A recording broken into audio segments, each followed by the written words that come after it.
வணக்கம். இன்னைக்கு ஆளுகையில நாம ஒரு பெரிய சவால சந்திச்சிட்டு இருக்கோம்.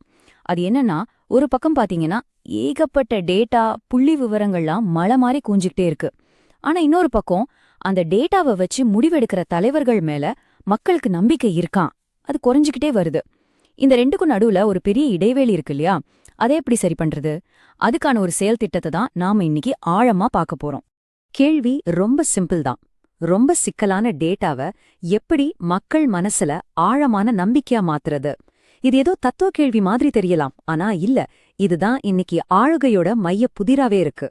வாங்க இந்த புதிர நாம ஒன்னா சேர்ந்து விடுவிக்கலாம். சரி, இப்போ இந்த செயல்திட்டத்துக்குள்ள போகலாம். நம்பிக்கையை உருவாக்குறதுக்கு ஒரு சக்தி வாய்ந்த வழிமுறை இருக்கு. அததான் நாம இப்போ உடைச்சு பார்க்க போறோம். முதல்ல இது என்ன மாதிரியான பிரச்சனைக்கு தீர்வு கொடுக்குதுன்னு புரிஞ்சுக்குவோம். அதுக்கப்புறம் இதோட 3 முக்கிய தூண்கள் என்னென்னு ஒவ்வொன்னா ஆராய்வோம். இத நாம எத்தனையோ தடவை பார்த்திருப்போம் இல்லையா? ரொம்ப புத்திசாலித்தனமா ஆழமா செஞ்ச ஆய்வுகள் கூட மக்கள் கிட்ட சரியா போய் சேர்றதே இல்ல. டேட்டா ஒன்னு சொல்லும், ஆனா மக்கள் அதை வேற மாதிரி புரிஞ்சுக்குவாங்க. இந்த இடைவெளிக்கு பேருதான் ஆளுகை இடைவெளி. நிறைய நல்ல திட்டங்கள் தோத்து போறதுக்கு இதுதான் முதல் படி. இங்கதான் ஒரு முற்றிலும் புதிய பார்வை நமக்கு தேவைப்படுது. தேர்தல்கள்னா என்ன? வெறும் ஓட்டு வாங்கி ஜெயிக்கிறதுக்கான போட்டியா? இல்ல, அது டேட்டாவோட அடிப்படையில மக்களை மையமா வச்சு ஒரு திறமையான ஆட்சிக்கு அஸ்திவாரம் போடுறதுக்கான ஒரு பெரிய வாய்ப்பு. இது வெறும் போட்டி இல்ல, இது ஒரு கட்டுமான பணி. அப்போ அடுத்த கேள்வி இதுதான். இந்த இடைவெளிய எப்படி முறைப்படி சரி செய்யறது? இதுக்காகவே ரொம்ப தெளிவான ஒரு நெறிமுறை இருக்கு. இது ஏதோ ஒரு ஐடியா மட்டும் இல்ல, இது ஒரு கட்டமைக்கப்பட்ட, கண்டிப்பா பின்பற்ற வேண்டிய ஒரு தீர்வு. இந்த நெறிமுறையோட விளைவு என்னவா இருக்கும்னு தெரியுமா? ரொம்ப சிக்கலான அரசியல் பொருளாதார தரவுகளை எடுத்து அத கரெக்டா 19 நிமிஷத்துல மனிதன மையமா வச்ச ஒரு ஆவணப்பட கதையா மாத்துறது. தெளிவும் தாக்கமும் தான் இதோட முக்கிய நோக்கம். ஆமா, சிக்கலான எண்களிலிருந்து உணர்வுபூர்வமான கதைக்கு ஒரு பயணம். இந்த வழிமுறையோட முதல் தூண் அஸ்திவாரம் பற்றியது. எந்த ஒரு டேட்டாவையும் மக்களுக்கு முன்னாடி வைக்கிறதுக்கு முன்னால யாரு பேசுறா, அவங்க குரல் எப்படி இருக்கணும், அப்புறம் நாம சொல்ற செய்திக்கு என்ன தார்மீக எல்லைகள் இருக்குங்கிறத இந்த நெறிமுறை ரொம்ப கண்டிப்பா வரையறுக்குது. இந்த ஒரு வரியில அதோட மொத்த சாராம்சமும் இருக்கு. அளவீடுகள்ல ரொம்ப கடுமையா இருங்க, ஆனா மக்கள் விஷயத்துல மென்மையா இருங்க. அமைப்புகளை தாக்குங்க, தனிப்பட்ட மனுஷங்களே இல்ல. இதனால என்ன ஆகும்னா, நம்ம பேச்சு அதிகாரப்பூர்வமா இருந்தாலும் அதுல ஒரு ஆழமான மனிதாபிமானமும் இருக்கும். இதுதான் இந்த தார்மீக பாதுகாப்பு வளையங்கள். பாருங்க, இந்த நெறிமுறை ரொம்ப தெளிவா சொல்லுது, இந்த மதிப்புகளை நாம சொல்ல வர கதையில கண்டிப்பா இணைக்கணும்னு. இதனால செய்தி எப்பவும் பொது நலனுக்காக மட்டுமே இருக்கிறது உறுதியாகுது.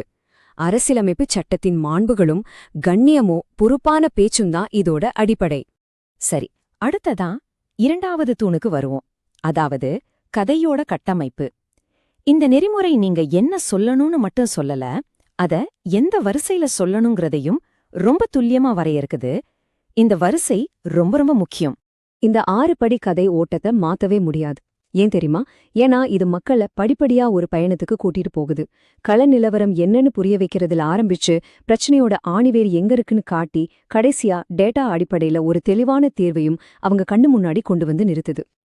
இந்த நெறிமுறை ஒரு விஷயத்துல ரொம்ப கராரா இருக்கு. இங்கே உணர்ச்சிகளை தூண்டி விடுறதுக்கோ கோபத்தை மூலதனமாக்குறதுக்கோ துளி கூட இடமில்ல. உண்மையான கதைகள், உண்மையான தரவுகள் மூலமா தான் மக்களோட ஒரு ஆழமான தொடர்பை உருவாக்க முடியும். உணர்ச்சிகளை வச்சு ஏமாத்துறது மூலமா இல்ல. கடைசியா 3வது தூண், செயல்படுத்தும் விதிகள்.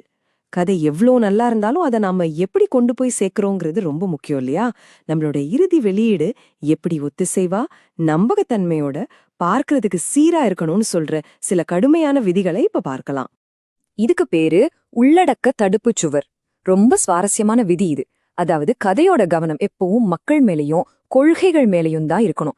இந்த டேட்டாவை ஆய்வு செய்யறதுக்கு பின்னாடி என்ன தொழில்நுட்பம் இருக்குங்கிறத பத்தி பேசவே கூடாது. கேமராவுக்கு பின்னாடி என்ன நடக்குதுங்கிறது முக்கியம் இல்ல, திரையில என்ன தெரியுதுங்கிறது தான் முக்கியம்.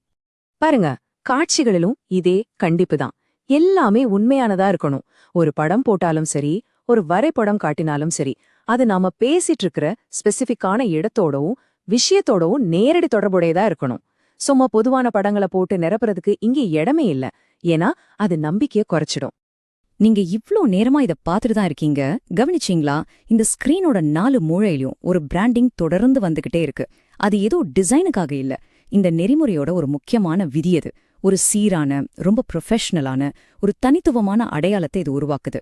நாங்க சொல்ற ஒவ்வொரு வார்த்தைக்கும் நாங்க பொறுப்பு அப்படின்னு அமைதியா சொல்றதுக்கு சமம் இது.